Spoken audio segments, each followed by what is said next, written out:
It's a middleweight matchup for the title at the Garden.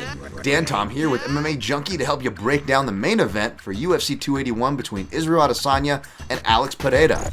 Pereira may only be 3-0 in the UFC, but he of course is 2-0 against Adesanya, which is perhaps the reason why he's getting this shot so fast. But for those who actually have context to those fights and went back to watch, will know that Adesanya arguably had his number for the majority of the times they spent tying up together as far as striking goes. The first fight, it was a fight that I would lean 30-27, if not 29-28 outright for Adesanya. The judges went the other way, seemingly favoring the impactful moments that Pereira had over Adesanya's body of work. Adesanya would kind of continue that momentum into their second fight, but he would be out of characteristically aggressive, and despite almost finishing him, arguably should have finishing Pereira in the frame before he himself was finished. Of course, Pereira, there was a suspect 10 count, and he was kind of saved by the bell there, right? So Adesanya goes into the next round, and it actually was Pereira that was the aggressor out of nowhere. Comes out like a bat out of hell and hits him with his patent left hook while Adesanya is stuck in the southpaw stance. So again, context is key for that, but we're going to see him kind of shake things out in the MMA realm this Saturday.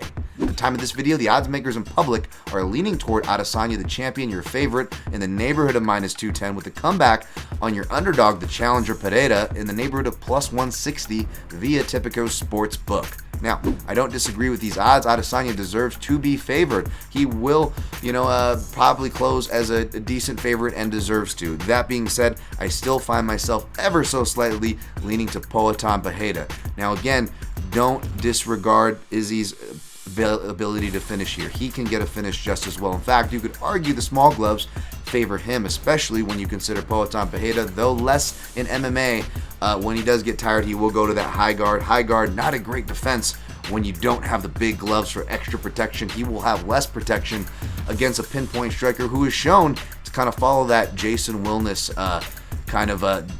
diagram. If you look back at one of his early stoppage losses, Pereira's to Wilness, where Wilness went to the legs, went to the body. Again, things from a boxing-centric, high guard-centric fighter that will be open and eventually was sneaking right hands around the high guard. So Adesanya can repeat that process, but I suspect we see more of a conservative Adesanya. I suspect that the small gloves, the big cage, will kind of cater to that style where he does thrive, although, the fans might not like a more technical fight. I think we're going to see and be in store for one of those, but we could also be in store for another decision like the first, so which means even though Poatan may not get the knockout, that does not mean he cannot win rounds. He will be impactfully striking very hard. He's got excellent counters, and if Adesanya does not do enough to make it crystal clear for the judges sitting cage side, we could be in for a controversial decision. I'm going to go with Pereira to see why, pathways to victories for both, as well as more on each of their games and results on the night. Head over to MMAJunkie.com.